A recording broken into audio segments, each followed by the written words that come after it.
ڈرامے کی next episode میں آپ لوگ دیکھیں گے کہ زینی نے کی ہے خودکشی کرنے کی کوشش۔ زینی کا کہنا ہے کہ وہ سعد کے بغیر اپنی محبت کے بغیر زندگی نہیں گزار سکتی، وہ جی ہی نہیں پائے گی سعد کے بغیر۔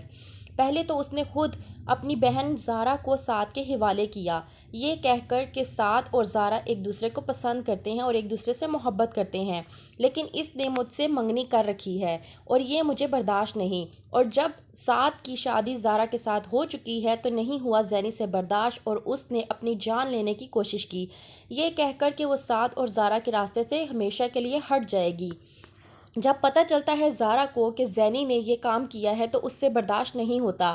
آخرکار وہ ہے تو اس کی بہن ہی، پہنچ جاتی ہے وہ سیدھا ہاسپٹل زینی کا پتہ لینے کے لیے، لیکن وہاں پر اس کی ماں اسے کہتی ہے کہ یہیں پر رک جاؤ۔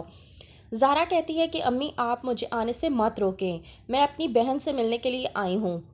لیکن زارا کی ماں اس بات کو نہیں مانتی اور کہتی ہے کہ وہ تمہاری بہن نہیں بلکہ میری بیٹی ہے، اور وہ اس حالت میں جو بھی ہے وہ صرف اور صرف تمہاری وجہ سے ہے۔ آج اگر مجھے یہ دن دیکھنا پڑ رہا ہے تو صرف اور صرف تمہاری وجہ سے دیکھنا پڑ رہا ہے، اور میں اب مزید تمہاری شکل نہیں دیکھنا چاہتی، تو بہتر یہ ہے کہ تم یہاں سے چلی جاؤ۔ کہتی ہے زارا کہ میں زینی کو ملے بغیر یہاں سے نہیں جاؤں گی۔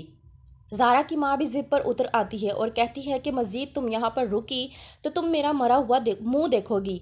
زارا یہ بات سن کر ہو جاتی ہے پریشان اور بغیر زینی کو ملے وہاں سے واپس چلی جاتی ہے۔ زارا بہت زیادہ دکھی ہوتی ہے کہ آخرکار اس کی ماں اسے غلط سمجھ رہی ہے۔ وہ یہ سوچ رہی ہے کہ کب سچائی سب کے سامنے کھل کر آئے گی، اور جب سچائی سب کے سامنے کھل کر آئے گی تو سب کس طرح سے پچھتائیں گے۔ جب گھر آتی ہے زارا تو زارا کی ساس اسے بے حد باتیں سنانا شروع ہو جاتی ہے اور کہتی ہے کہ اپنے گھر والوں سے کہو کہ ڈولی کو اپنے گھر لے کر جائیں۔ اس طرح سے شادی شدہ لڑکیاں میکے میں پڑی رہیں تو وہ اچھی بات نہیں ہوتی، اور یاد رکھنا زارا، اگر تمہاری وجہ سے میری بیٹی ڈولی کا گھر تباہ و برباد ہوا تو یہ بھی تم بات اپنے دماغ میں ذہن نشین کر لو کہ تمہیں بھی میں اس گھر میں ٹکنے نہیں دوں گی، تمہاری جگہ بھی اس گھر میں ختم ہو جائے گی، وہ دن تمہارا اس گھر میں آخری ہوگا۔ تو بہتر یہ ہے کہ تم اپنے گھر والوں سے بات کرو تاکہ تمہارا بھائی آ کر اپنی بیوی اور ہماری بیٹی ڈولی کو یہاں سے لے جائے۔ زارا بہت زیادہ روتی ہے کمرے میں جا کر اور سعد سے کہتی ہے کہ مجھے سمجھ نہیں آ رہی کہ میں سب کو کس طرح سے سمجھاؤں کہ میری کوئی غلطی نہیں ہے۔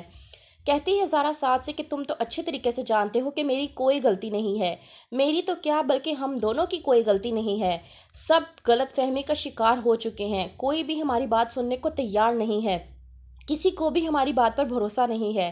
میں نہیں سمجھ پا رہی کہ میں کس طرح سے سب کو اپنی بات کا یقین دہانی کراؤں، میں سمجھ نہیں پا رہی کہ کس طرح سے سب کو بتاؤں کہ کیا سچ ہے اور کیا جھوٹ، کوئی بھی ہماری بات ماننے کو تیار نہیں ہے، میں کس طرح سے سمجھاؤں، میں پوری طرح سے ٹوٹ چکی ہوں۔ سعد جو اس کی باتیں سن تو رہا ہے لیکن اسے کوئی بھی جواب نہیں دے رہا کیونکہ وہ پہلے سے ہی زینی سے پریشان ہے۔ تو کیا ہوگا آگے زینی کے ساتھ، سب کے ساتھ، جاننے کے لیے دیکھتے رہیے ڈرامہ سیریل تم بن کیسے جئیں۔